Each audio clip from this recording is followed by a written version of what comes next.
Bismillahirrahmanirrahim. Assalamualaikum warahmatullahi wabarakatuh. Alhamdulillahi wa kafa. Wassalatu wassalamu ala nabiyil mustafa Rasulillah sallallahu alaihi wasallam wa ala alihi wa ashabihi ahli sidki wa taqwa. Allahumma barik lana fi majlisina, fi ulumina, fi ahlina, fi a'malina, fi amwalina. Ya Rahman, Ya Rahim, amma ba'du. Alhamdulillah, senantiasa kita bersyukur kehadirat Allah. Syukurlah yang semakin menambah dan meningkatkan iman dan takwa kita. Dengan bersyukur, kita semakin baik pula amalnya, semakin baik pula akhlaknya. Mudah-mudahan dengan memperbanyak kita memuji, mengagungkan, dan mensyukuri semua karunia nikmat Allah, semakin besar pula kita mendapatkan kebaikan-kebaikan di dunia dan kebaikan-kebaikan di yaumil akhir kelak. Amin ya rabbal alamin. Salawat dan salam kita sampaikan kepada baginda Rasulullah Nabiullah Sayyidina Muhammad sallallahu alaihi wasallam. Tentu kita juga ingin menyempurnakan semua tuntunan Nabi, mengamalkan sunnah-sunnahnya.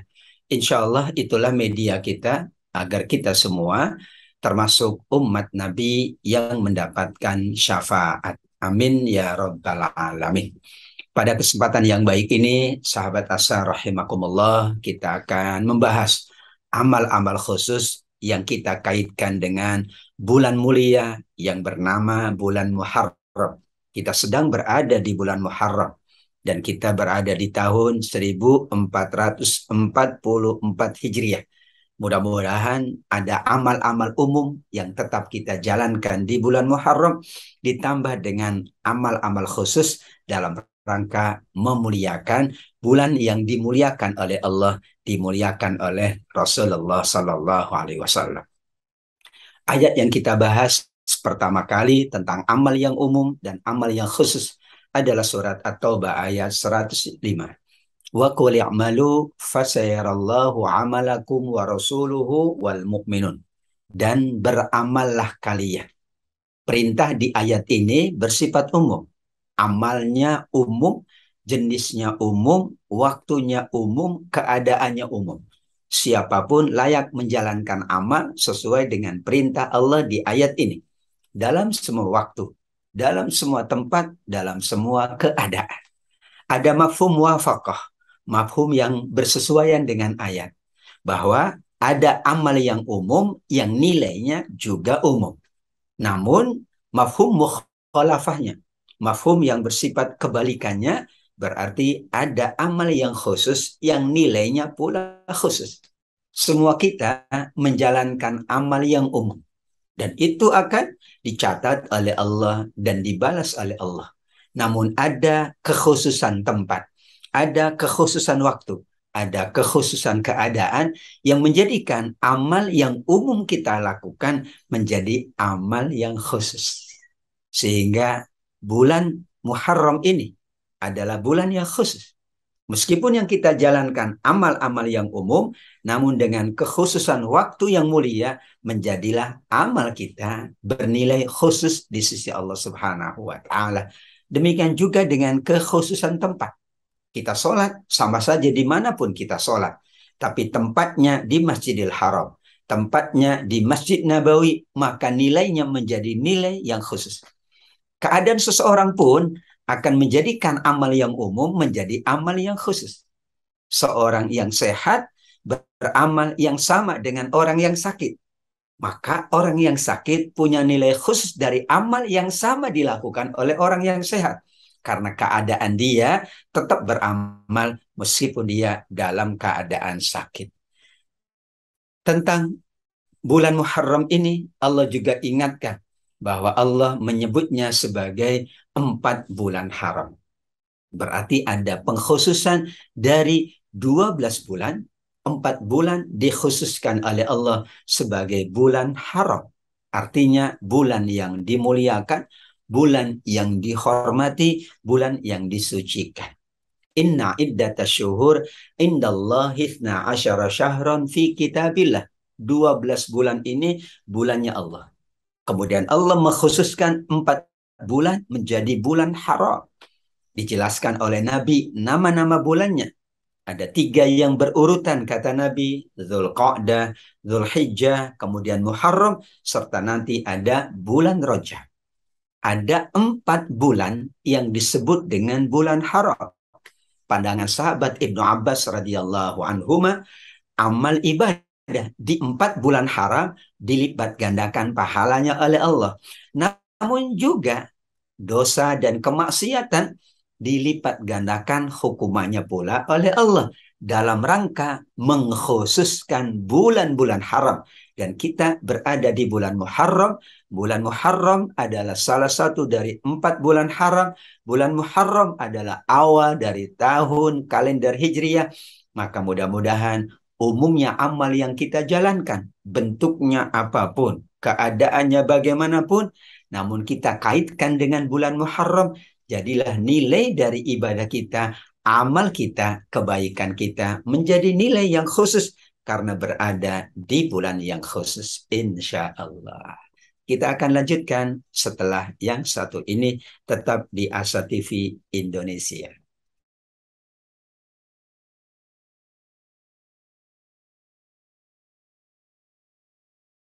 Menuntut ilmu adalah sebuah jalan yang akan mengantarkan manusia pada kemuliaan. Dengan ilmu, manusia mendapatkan panduan untuk berpikir dan bertindak. Untuk itu, Asa TV Indonesia menghadirkan Pustaka Asa, sebuah ruang pembelajaran sistematis bersama para pakar di bidangnya. Quranic Studies Series, Quranic Life, Prophet Manner, dan berbagai bidang keilmuan yang dibahas dengan cara menyenangkan. Pustaka Asa hadir setiap Sabtu jam 19.30 waktu Indonesia Barat, hanya di Asa TV Indonesia. Hadirin wal hadirat yang dimuliakan Allah, semua waktu, semua hari, semua bulan, semua tahun selalu baik untuk kita jadikan waktu beribadah, menjalankan kebaikan apapun. Tidak ada batasan waktu tertentu untuk kita beramal. Karena Allah perintahkan kita beramal, beribadah hingga kematian menjemput kita semuanya. Wa'bud rabbaka hatta ya'tiyakal yakin. Sembahlah, beribadahlah, beramallah untuk Allah sampai datangnya yang diyakini.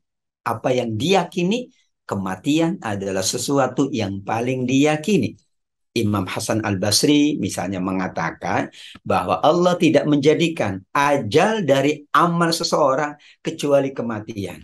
Ada ajal yang bernama kematian, ada ajal yang bernama amal, yaitu akhir dari sebuah amal yang dijalankan. Amal tidak ada batasnya. Kapanpun kita menjalankan amal. Batas yang Allah perintahkan beramal, beribadah sampai datangnya kematian. Imam Ibnu Rajab mengatakan, kalau Allah menerima amal kita semua, maka Allah akan memberi taufik untuk beramal soleh berikutnya. Sebagaimana ucapan ulama salaf, berarti dari kalangan para sahabat yang dinukil oleh Imam Ibnu Rajab, balasan perbuatan baik adalah taufik dari Allah untuk melakukan kebaikan setelahnya. Jadi orang yang mengerjakan kebaikan, kemudian mengerjakan kebaikan setelahnya, itu tanda amalnya diterima. Kemudian ia melakukan kebaikan. Namun misalnya ia melakukan keburukan setelahnya, itu tanda amal tersebut tidak diterima oleh Allah. Kaidahnya adalah jazaul hasanati al hasanatu ba'daha. Balasan atas kebaikan apapun adalah kita diberi taufik oleh Allah untuk melakukan kebaikan. Berarti amal itu bersifat umum. Ketika kita mampu beramal, kemudian kita beramal lagi, tanda kita sedang diberi taufik oleh Allah dan tanda amal kita diterima oleh Allah Subhanahu wa taala. Begitulah landasan dari surat Al-Hijr ayat 99 mengingatkan kita ibadah dan amal soleh itu bersifat umum. Waktunya tidak dibatasi oleh Allah. Namun Allah memerintahkan kita beribadah itu sampai kita menghadap Allah Subhanahu wa taala. Namun dari bulan-bulan yang dikategorikan bulan-bulannya Allah, ternyata ada satu bulan yang Allah langsung nisbahkan kepada dirinya. Dalam hadis Imam Muslim, Nabi Muhammad SAW menyebutkan afdhalus siyam ba'da Ramadan syahrullah al-Muharram. Puasa yang paling utama setelah puasa Ramadan adalah puasa di bulannya Allah, syahrullah, dinisbahkan kepada Allah. Pada semua bulan ini bulannya Allah. Tapi kalau ada pengkhususan dengan menisbahkan bulan itu untuk Allah, ini bulan yang istimewa. Sebagaimana juga ada rumah Allah, Baitullah. Padahal semua sarana ibadah, tempat ibadah adalah merupakan rumahnya Allah.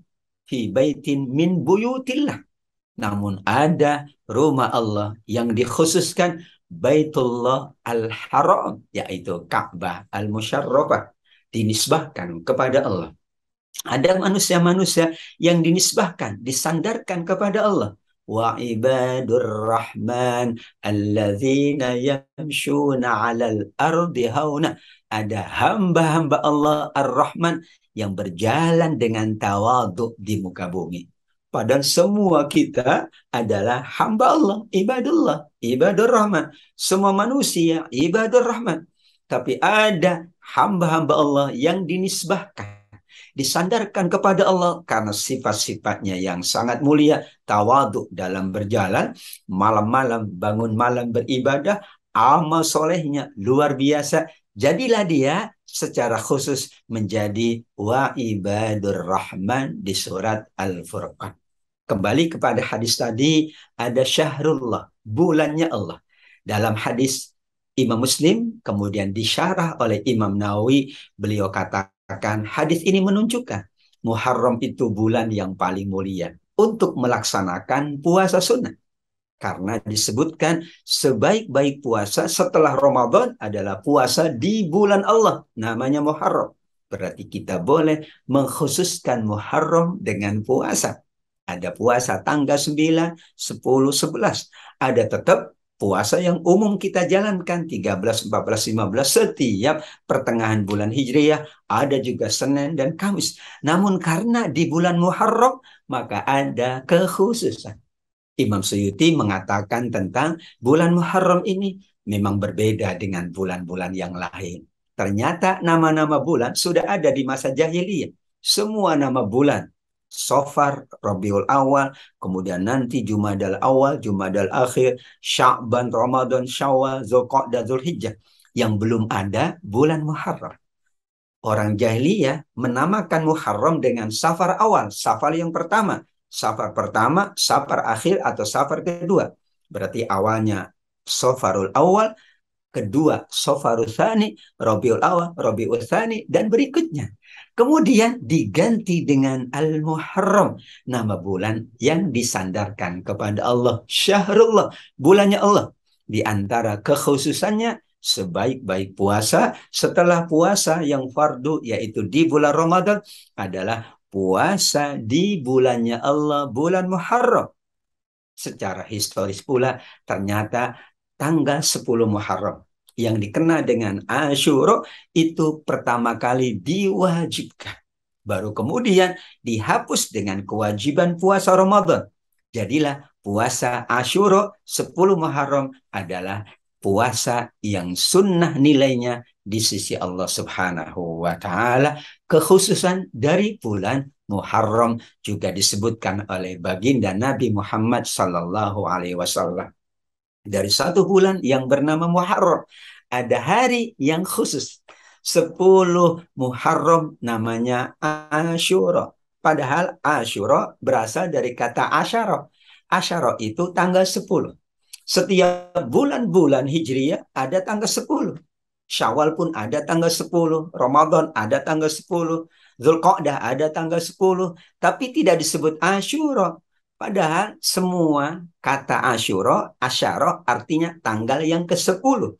Khusus untuk Muharram, tanggal 10-nya memiliki keistimewaan Asyura yang dikaitkan dengan Nabi Musa alaihi salam ketika Nabi sampai di Madinah. Kata sahabat Ibnu Abbas radhiyallahu an, Maka orang-orang berpuasa Asyura tanggal 10 Muharram. Nabi tentu bertanya, hari apa ini? Hadza yaumun azim. Mereka mengatakan ini hari yang agung. Dahulu Nabi Musa diselamatkan. Bani Israel diselamatkan. Maka kami bersyukur karena Allah, dan cara kami bersyukur adalah dengan kami berpuasa. Kalau begitu kata Nabi, ana aula bi Musa minhum. Kita semua lebih layak menghormati Nabi Musa dengan kita berpuasa di tanggal 10 Asyura. Kemudian Nabi berpuasa dan memerintahkan sahabatnya untuk berpuasa. Hadis Imam Bukhari. Ada kekhususan dari satu bulan yang bernama Muharram, ada kekhususan satu hari dari Muharram yang bernama Asyura. Berarti ada amal khusus di bulan Muharram, amal khusus di Asyura yang dikorelasikan dengan peristiwa, yaitu Allah menyelamatkan Nabi Musa. Maka kita mensyukuri karunia itu sebagaimana masyarakat Madinah pertama berpuasa karena mereka betul-betul mensyukuri karunia Allah atas keselamatan dari Nabi Musa alaihi salam. Kita akan lanjutkan setelah yang satu ini, insya Allah.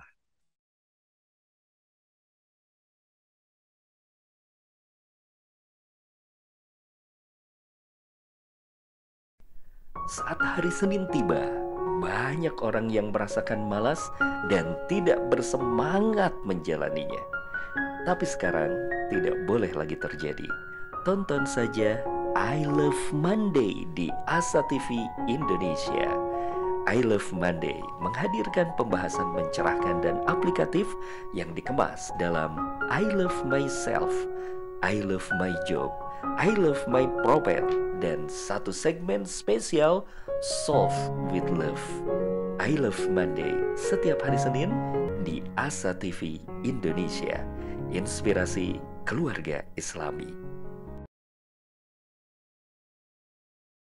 Sahabat Asa yang dimuliakan oleh Allah Subhanahu wa Ta'ala, Muharram bulan yang khusus.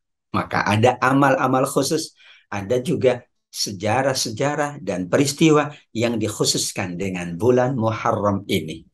Di dalam riwayat dikatakan yang dikaitkan dengan surat Al-A'raf 23 tentang Nabi Adam dan surat Shad ayat 24 tentang Nabi Daud, bahwa di hari Asyura ini Allah menerima taubatnya Nabi Adam alaihissalam. Rabbana zolamna anfusana wa illam taghfir lana wa tarhamna lanakunanna minal khasirin. Doa pertama Allah ajarkan kepada Nabi Adam dan Sayyidah Hawa. Mereka memohon ampun kepada Allah. Ya Allah, kami sudah menganiaya diri kami sendiri. Kalau engkau tidak mengampuni kami, maka kami termasuk orang-orang yang merugi. Kita pula dianjurkan untuk banyak bertobat, sebagaimana tobatnya Nabi Adam dan juga Nabi Daud alaihissalam. Beliau juga memohon ampun kepada Allah, bertobat kepada Allah Subhanahu wa Ta'ala atas kesalahan, dan Allah mengampuni mereka berdua karena mereka memang bertobat dengan taubat nasuha. Kekhususan bulan Muharram dengan memperbanyak taubat. Kita berada di awal bulan tahun 1444 Hijriah. Tentu 1 tahun yang lalu kita banyak berbuat dosa dan berbuat salah. Alangkah baiknya momentum Muharram adalah momentum untuk kita memperbaiki diri, kita bertobat kepada Allah dengan taubatan nasuha. Berikutnya kita isi tahun ini dengan kemuliaan dan ketakwaan. Pada tanggal 10 Muharram dikatakan perahu Nabi Nuh bersandar dan selamat dari banjir bandang. Al-Anbiya 76, bagaimana Allah menggambarkan Nabi Nuh diselamatkan oleh Allah karena beliau memenuhi perintah Allah untuk membuat bahtera. Dengan bahtera itu Allah Subhanahu wa Ta'ala menyelamatkan Nabi Nuh dan seluruh manusia yang menjadi manusia setelah Nabi Nuh alaihissalam. Generasi berikutnya adalah yang diselamatkan di dalam perahunya Nabi Nuh. Nabi Yunus alaihissalam pernah diuji oleh Allah, masuk ke dalam perut ikan Hud, kemudian tinggal di dalamnya, diriwayatkan 40 hari 40 malam. Kemudian Allah selamatkan. karena Allah Subhanahu wa taala menerima pertobatan dari Nabi Yunus. La ilaha illa anta subhanaka inni kuntu minadz zalimin. Maha suci engkau ya Allah, tiada ilah kecuali engkau. Hamba termasuk orang-orang yang zalim. Disitulah Allah ampuni, Allah selamatkan. Ikan itu diperintah untuk menyelamatkan Nabi Yunus yang berada di dalam perutnya, berada sampai di tepi, kemudian kembali ke kampung Ninawa dalam keadaan sehat walafiat. Nabi Ibrahim juga pernah diuji oleh Allah melalui kaumnya. Beliau hampir saja dibakar oleh api neraka. Allah selamatkan. Bahkan Allah perintahkan kepada api untuk menjadi dingin. Kuni bardan wasalaman ala Ibrahim. Api, sekarang engkau akan jadi dingin dan menyelamatkan Nabi Ibrahim. Padahal api umumnya membakar. Namun inilah sejarah yang mengkaitkan dengan bulan Muharram. Allah berkenan menyelamatkan beberapa nabi-nabi Allah, utusan-utusan Allah Subhanahu wa taala. Maka layak kita memuliakan bulan Muharram. Kita ingat sejarah-sejarah kemuliaan. Kita ingat peristiwa-peristiwa kemuliaan yang melibatkan nabi-nabi mulia, sehingga kita juga ingin menjadikan bulan Muharram adalah bulan yang paling mulia, memuliakan diri kita, memuliakan seluruh keluarga kita. Maka ada amal-amal di bulan Muharram. Jika kemudian nawaitu kita, wa may yu'azzim hurumatillah fahuwa khairul lahu 'inda rabbih.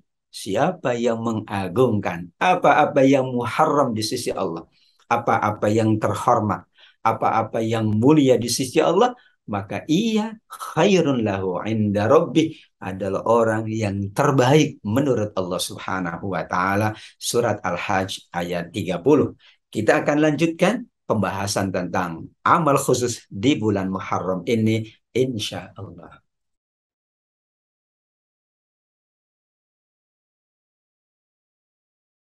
Menuntut ilmu adalah sebuah jalan yang akan mengantarkan manusia pada kemuliaan. Dengan ilmu, manusia mendapatkan panduan untuk berpikir dan bertindak. Untuk itu, Asa TV Indonesia menghadirkan Pustaka Asa, sebuah ruang pembelajaran sistematis bersama para pakar di bidangnya. Quranic Studies Series, Quranic Life, Prophet Manner, dan berbagai bidang keilmuan yang dibahas dengan cara menyenangkan. Pustaka Asa hadir setiap Sabtu jam 19.30 waktu Indonesia Barat, hanya di Asa TV Indonesia. Sahabat Asa rahimakumullah, amal-amal Muharram berarti amal-amal yang memang kita jalankan di bulan Muharram dalam rangka mengagungkan bulan Muharram. Namun amal-amal yang umum yang biasa kita jalankan tetap kita lanjutkan. Di bulan Muharram ini yang pertama ada puasa Asyura, puasa tanggal 10 bulan Muharram, di mana hukumnya sunnah muakkadah. Kemudian Nabi SAW menyebutkan tentang keutamaannya, yukaffir as-sanah al-madiyah, menghapuskan 1 tahun dosa kita yang sudah berlalu. Bagaimana mungkin kita tidak memanfaatkan Muharram untuk menjalankan ibadah agung puasa Asyura yang nilainya menghapus 1 tahun dosa-dosa kita. Demikian juga Imam Nawawi mengatakan yang dimaksud dengan kafar di sini, yukaffir as-sana al-madiyah, adalah dosa-dosa kecil. Namun kalau orang tidak punya dosa kecil, maka dosa-dosa besarnya diringankan. Kalau kemudian ia pula tidak punya dosa besar, Allah angkat derajatnya. Misalnya orang itu tidak ada dosa kecil, tidak ada dosa besar, maka Allah angkat derajatnya. Yang kedua ada puasa Tasu'a, yang memang untuk membedakan dengan sejarah awal puasa. Dahulu mereka berpuasa cuman Asyura, tanggal 10. Maka Nabi menginginkan ada yang membedakan, ada kekhususan, ada distingsi antara puasa dahulu dengan puasa di masa Nabi. Maka Nabi mengatakan, kalau aku besok, ya, tahun depan itu aku hidup, masih hidup, maka aku akan berpuasa tanggal 9 di tahun yang akan datang. Namun Nabi wafat sebelum tahun berikutnya. Namun isyarat dari Nabi, rencana dari Nabi, keinginan dan harapan dari Nabi, berarti keinginan dan harapan kita semua, karena kita dihidupkan sampai saat ini, maka insya Allah selain dari tanggal 10, kita tambahkan dengan tanggal 9 Muharram. Yang ketiga ada lagi tambahan, yaitu 11 Muharram. Sebagian ulama menganjurkannya karena berdasarkan hadis Imam Ahmad dan Al-Bazzar, yaitu puasa hari Asyura jangan sama dengan umat Yahudi dahulu yang berpuasa Asyura, tapi puasalah sehari sebelumnya dan sehari setelahnya.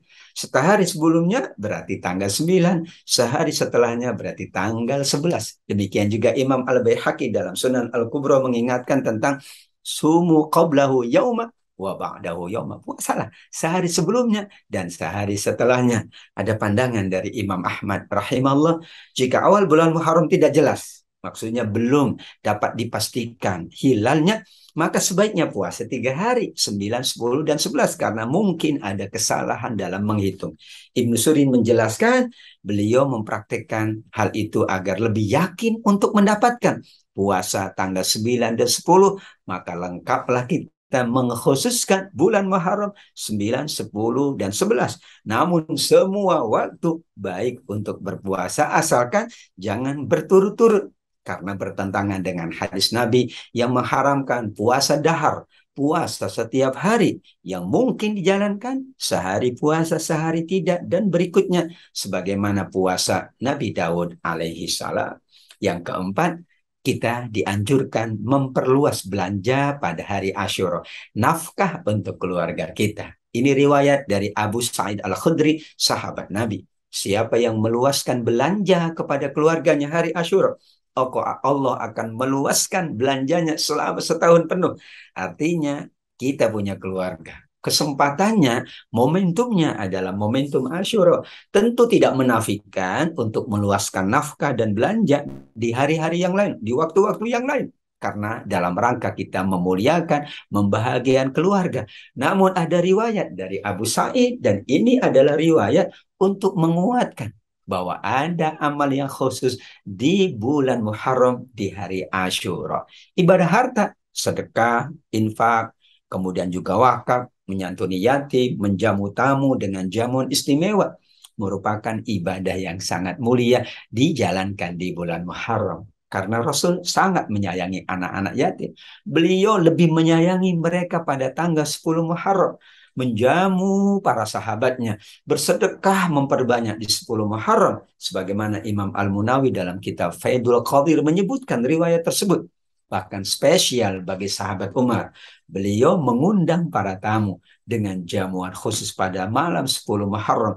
Beliau pula mengundang semua yatim piatu, anak-anak yang memang sangat membutuhkan, untuk kemudian dibantu oleh sahabat Umar. Musnad Imam Tabrani, dan juga ini tertuang dalam riwayat Imam Ibnu Katsir rahimahullah, sehingga bagi kita was-sabiqunal awwalun minal muhajirin wal ansar walladzina tabauhum bi ihsan radhiyallahu anhum wa radu'an. Surat At-Taubah ayat 100 menjadi landasan kita dalam beramal. Amal kita mengikuti tuntunan Nabi, setelah itu mengikuti tuntunan sahabat, setelah itu mengikuti tuntunan tabi'in, tabi'in, dan seterusnya para ulama mujtahidin, para a'immatul mazahib, karena dituangkan di surat At-Taubah ayat 100, orang-orang yang terdahulu dari muhajirin dan ansor, dan orang-orang yang mengikuti mereka dengan sebaik-baiknya, Allah ridho kepada mereka, karena mereka ridho kepada Allah, disiapkan surga yang penuh dengan kenikmatan. Bagi kita insya Allah amal-amal yang umum tetap dijalankan, tetap ditingkatkan, tapi Allah hadirkan kekhususan waktunya, kekhususan tempatnya, kekhususan keadaannya, maka kita manfaatkan itu untuk menambah, menyempurnakan, dan memuliakan semua yang mulia di sisi Allah. Waktu-waktu yang mulia tempat-tempat yang mulia, keadaan-keadaan atau amal-amal yang dikhususkan oleh Allah, oleh Rasulullah Sallallahu Alaihi Wasallam, sehingga kita dicatat sebagai orang-orang yang selalu mengagungkan yang agung di sisi Allah, memuliakan yang mulia di sisi Allah, menghormati yang terhormat di sisi Allah. Insya Allah dengan demikian kita termasuk yang dikategorikan khairun lahu inda rabbih, yang terbaik di sisi Allah. Amin ya rabbal alamin. Demikian, insya Allah kita lanjutkan pada pembahasan-pembahasan yang lain. Tetap bersama Asa TV Indonesia. Wabillahi taufiq wal hidayah. Wassalamualaikum warahmatullahi wabarakatuh.